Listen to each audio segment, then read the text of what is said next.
नमस्कार। आज हम बात करेंगे वक्री शनि और बृहस्पति की। ये दोनों ही अक्टूबर के महीने में मार्गी होने जा रहे हैं। 11 अक्टूबर को शनि और 18 अक्टूबर को बृहस्पति यानी कि जुपिटर।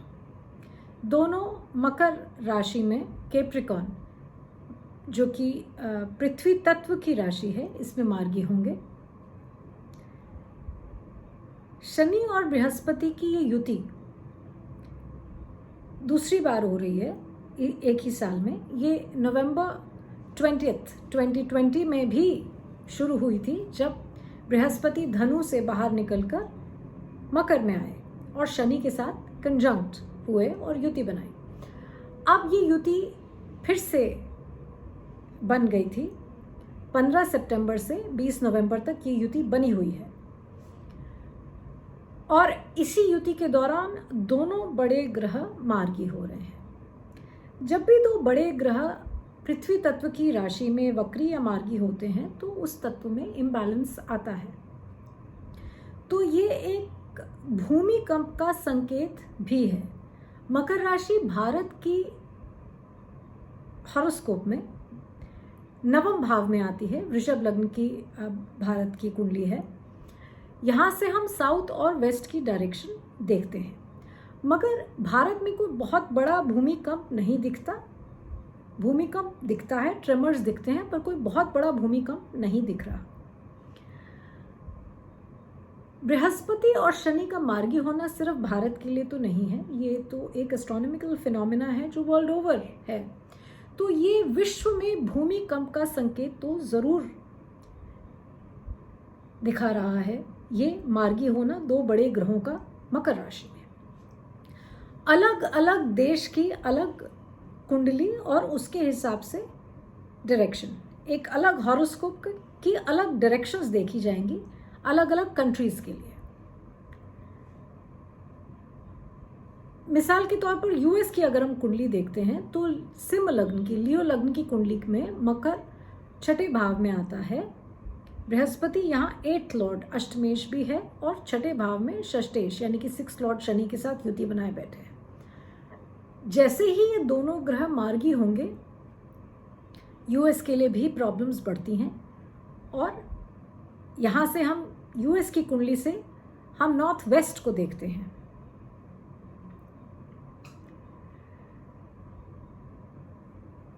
कि ये डायरेक्शन देखने को मिलती है अगर हम भूमिकंप को इंगित करें तो। शनि और बृहस्पति की युति इकोनॉमी के लिए बहुत ज़्यादा अच्छी नहीं होती और बहुत लॉन्ग टर्म चेंजेस लाती है। इसी युति में आपने देखा कोरोना काल रहा और इकोनॉमी में बहुत इफेक्ट हुआ। बहुत सारे लोगों की जॉब्स गई, बहुत सारे बिजनेसेस बंद हुए, बहुत लॉसेस आए और ऐसा वर्ल्ड ओवर रहा। जब जब ये युति आती है लॉन्ग टर्म चेंजेस आते हैं इकोनॉमी पे। मैंने बहुत पहले एक वीडियो किया था इस कंजंक्शन को एक्सप्लेन करते हुए कि इकोनॉमी पे इसका क्या इफेक्ट होता है और पुराने सालों के एग्जाम्पल्स लेते हुए including the great depression.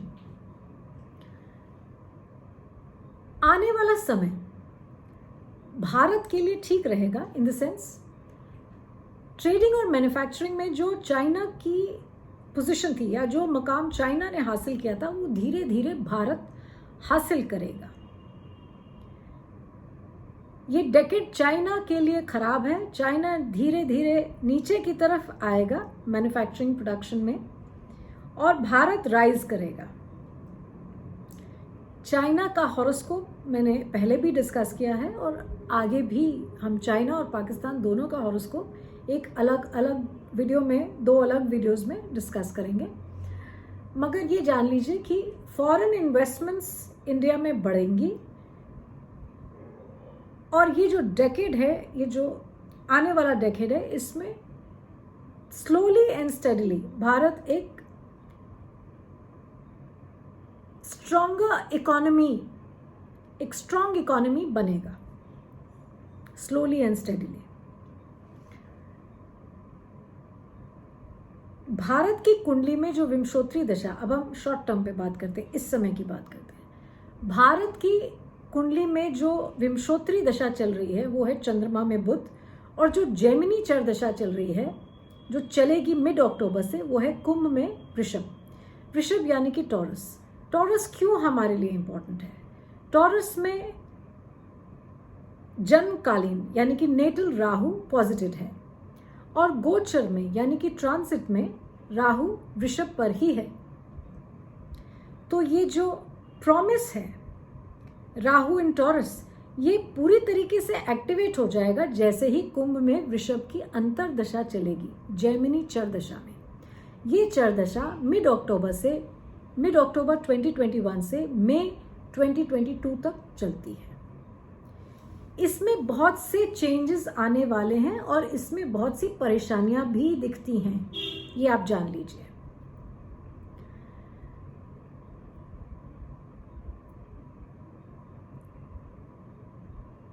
Corona की बात करें, कोरोना के केसेस में बढ़त ही आ रही है, कमी नहीं आ रही है। फर्स्ट वीक ऑफ दिसंबर के बाद कोरोना के केसेस में जो ग्राफ है वो ऊपर की तरफ, the graph rises upwards, graph ऊपर की तरफ ही जा रहा है, और जनवरी से ये धीरे धीरे बढ़ेगा, और फरवरी, मार्च, अप्रैल ये मंथ्स इसमें खराब रहेंगे। अगर हम स्पेसिफिकली देखें तो mid February, more so from 25 फरवरी, ये अप्रैल एंड तक, मिड अप्रैल तक बहुत ज़्यादा खराब है। ये एक ऐसा पीरियड है जब शनि और मंगल की युति बनेगी मकर में। शनि और मंगल मकर में क्यों प्रॉब्लमेटिक हैं? क्योंकि वैसे तो शनि और मंगल की बहुत बार युति बनती है, मगर मकर में क्यों प्रॉब्लमेटिक है? क्योंकि भारत की कुंडली में मकर में नेटल शनि और मंगल ऑलरेडी अपना इन्फ्लुएंस दे रहे हैं, पीड़ा दे रहे हैं। जैसे ही वो प्रॉमिस ट्रांजिट में एक्टिवेट होगा, वैसे ही एक वायलेंट टर्न दिखता है। यहाँ पर दो चीजें मैं आपको कहूंगी, वायलेंस, इंटरनल कॉन्फ्लिक्ट और कोरोना। अब ये जो वायलेंस है ये किसान आंदोलन का और एक कम्युनल एंगल लिए हुआ भी दिखता है। कम्युनल टेंशन भी इस पीरियड में दिखती है। मिड फरवरी से लेकर मिड अप्रैल के बीच में कम्युनल टेंशन दिखती है, और किसान आंदोलन तो ऑलरेडी एक वायलेंट टर्न ले चुका है। दिसंबर 2020 के एक वीडियो में मैंने कहा था कि किसान आंदोलन अभी खत्म नहीं होने वाला है, ये दूर तक चलेगा और एक वायलेंट टर्न लेगा। और आप देख लीजिए अक्टूबर 2021 आ गया है, अभी भी ये प्रॉब्लम बढ़ेगी, क्योंकि कुछ लोग तो चाहते हैं कि विवाद का ये मुद्दा बैठे ही नहीं, उनके फायदे में है ये विवाद का मुद्दा ना बैठे। तो किसान आंदोलन और एक कम्युनल टेंशन, ये दोनों ही पिकअप कर रहे हैं मिड फरवरी से मिड अप्रैल के बीच में। In fact first week of December के बाद हम इंटरनल कॉन्फ्लिक्ट को बढ़ा हुआ ही देखेंगे। कोरोना का भी यही एक कर्व आ रहा है। फर्स्ट वीक ऑफ दिसंबर के बाद धीरे धीरे केसेस बढ़ते हैं, जनवरी से और बढ़ते हैं, फरवरी, मार्च, अप्रैल में इसमें केसेस बढ़े हुए दिखते हैं। तो इसे आप थर्ड वेव समझें, या आप ये कहें कि ये there is an upward movement और there is a rise in the cases of corona के केसेस बढ़ रहे हैं। अक्टूबर, नवंबर, दिसंबर, इसमें किसी पॉलिटिकल लीडर पर भी अटैक हो सकता है। फरवरी, मार्च, अप्रैल का जो पीरियड है वहां यूपी इलेक्शंस भी आ रही हैं। हम जो कुंडली देख रहे हैं वो उत्तर प्रदेश की नहीं है, वो भारत की है, मगर मैं मिसाल के तौर पर आपको बता रही हूँ कि इलेक्शंस भी आ रहे हैं, तो वहां पर भी एक ये वायलेंट टर्न दिखता है। ये जो राहु का वृषभ में गोचर है और वृषभ की ये पूरी अंतर्दशा है जो अक्टूबर मिड से मई तक आ रही है, इसमें किसी लीडर पर अटैक दिखता है। अब हम स्पेसिफिकली बात करते हैं कांग्रेस की कुंडली की। कांग्रेस की कुंडली में मिड अक्टूबर से मिड दिसंबर के बीच में एक और भी ज्यादा खराब पीरियड दिख रहा है, जहां कोई व्यक्ति विशेष जा सकता है और कोई पुराना कार्य खत्म होकर किसी नए सिरे से ही शुरू हो सकता है। ये कांग्रेस की कुंडली में स्पेसिफिकली दिखता है। कांग्रेस की कुंडली में मिड अक्टूबर से मिड दिसंबर। और वृषभ की इस अंतरदशा में किसी पॉलिटिकल लीडर पे अटैक, ये दो अलग अलग बातें हैं। जैसे ही 20 नवंबर को बृहस्पति कुंभ में प्रवेश करेंगे, 20 नवंबर 2021 को, तो बृहस्पति का कुंभ में आना मंदिर निर्माण के कार्य को बढ़त देता है। ये एक इंटरेस्टिंग पॉइंट है। जैसे जैसे कुंभ में बृहस्पति का गोचर होता है, पहले भी गोचर हुआ और वक्री होकर बृहस्पति मकर में आ गए, अब फिर से वही गोचर दोबारा से रिपीट करेगा।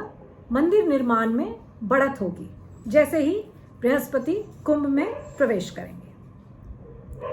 तो ये तो थे कुछ पॉइंट्स शनि और बृहस्पति के, और उधर मैंने आपको शनि और मंगल की युति के बारे में भी बताया, जो मिड फरवरी से मिड अप्रैल के बीच में बन रही है और ज़्यादा प्रॉब्लमैटिक दिखती है। शनि और बृहस्पति के बारे में एक और इंटरेस्टिंग पॉइंट है। जब जब कोई यूएस प्रेसिडेंट शनि और बृहस्पति में ओथ लेते हैं, वो अपना टर्म नहीं कंप्लीट कर पाते। अब्राहम लिंकन, हेनरी हैरिसन, ए गारफील्ड और अब जो बाइडेन ने भी अपना ओथ इसी पीरियड में, इसी कंजंक्शन में जनवरी 2021 में लिया है। शायद अपना टर्म नहीं कंप्लीट कर पाए। मैंने राहु का रोहिणी नक्षत्र में प्रवेश इसे डिस्कस किया था अपने एक अप्रैल के वीडियो में। राहु जब जब रोहिणी नक्षत्र में गोचर करता है, तब तक कोई बहुत बड़ा चेंज वर्ल्ड पॉलिटिक्स में आता है, जिसके फार रीचिंग कॉन्सिक्वेंसेस होते हैं। राहु ने रोहिणी नक्षत्र को छोड़ा 15 सितंबर को, पर अभी भी वृषभ राशि में राहु का गोचर रहेगा 17 मार्च 2022 तक। 15 सितंबर के अंदर आपने देखा राहु ने वृषभ में और रोहिणी नक्षत्र में अपना काम तो कर दिखाया। तालिबान ने अफगान गवर्नमेंट को टेक ओवर कर लिया। ये एक वन ऑफ इवेंट नहीं था, ये एक सीरीज ऑफ इवेंट्स को एक्टिवेट करेगा, इसे आप जान लीजिए।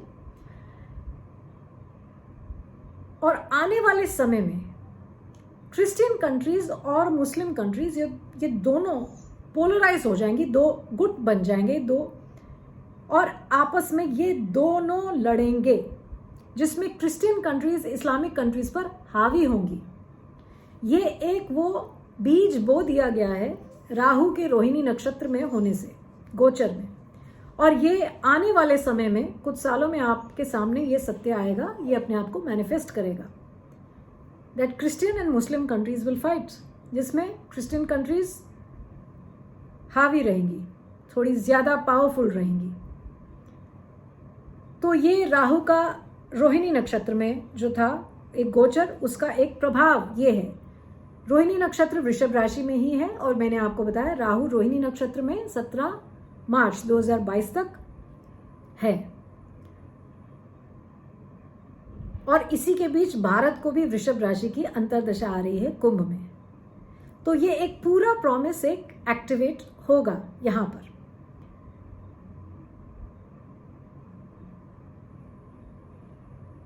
पाकिस्तान की कुंडली हम अलग से डिस्कस करेंगे, मगर ये जानिए कि बॉर्डर्स पे कुछ ना कुछ टेंशन तो बनी हुई है, और फर्स्ट वीक ऑफ दिसंबर के बाद ये टेंशन थोड़ी सी और हो जाएगी।